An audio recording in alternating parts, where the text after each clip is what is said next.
tere, mina olen Lidli toitumisnõustaja Elis ja täna ma näitan sulle, kuidas valmistada ühte veidi teistmoodi pitsat.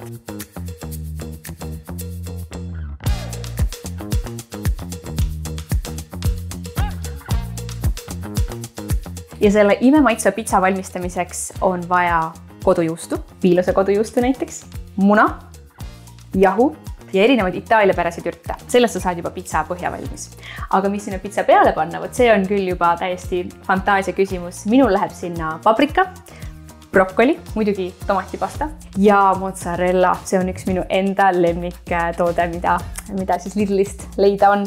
Siis muidugi maitseaineid ja kui soovid, siis ka valguallikaks näiteks serrano sinki ja muidugi ka rukolat. Ja kodujuustu pitsa põhja valmistamisel on esimene samm see, et proovi tavaline klassikaline kodujuust võimalikult kuivaks kurnata, umbes siis niiviisi.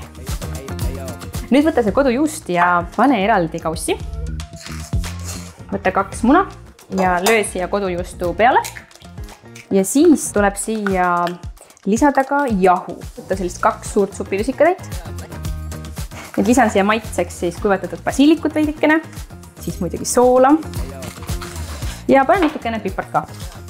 Ja nüüd on hästi hea mõte seda natukene lasta külmkapis seista. Ja kui see kodujuustu segu on nüüd mõned minutid külmkapis olnud, siis polegi mitte midagi muud, kui teha sellest kas siis üks suur ümmargune pitsa põhi või sa võid teha ka mitu väiksemat. Et sa võid ka päris selliseks õhukeseks suruda, ma ütleks selline pool sentimeetrit. Ja nüüd panna see pitsa põhi umbes 13 minutiks 200 kraadi juurde ahju. Samal ajal sa saadki valmistada ette pitsakatted. Ja lõikan paprikast sellised pisikesed kuubikud. Ja brokkolist sa saad ka sellised pisikesed põisikud lõigata. Ja kui pitsapõhi on ahjust valmis, siis katta see kõige meelepärasega. Muidugi tomatipasta.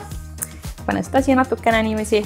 Ja kuna tomatipasta on alati üsna happeline, siis kindlasti pane nüüd siia peale veidikene soola, paprika ja siis ka brokkoli ja siis muidugi juust. Ja nüüd tuleb see pitsa uuesti ahju panna, umbes 12 minutiks selle sama 200 kraadi juurde. Ja kui pitsa on ahjust väljas, siis tulebki siia lisada viimased koostisosad, mis siis on minu puhul serrano sink ja siis muidugi värsket rukolat. Mulle tundub, et see pitsa on valmis, nii et kindlasti katseta, kui sa oled pitsa sõber, sest et see on tõesti äärmiselt põnev ja väga maitsev alternatiiv tavalisele pitsale. Head katsetamist!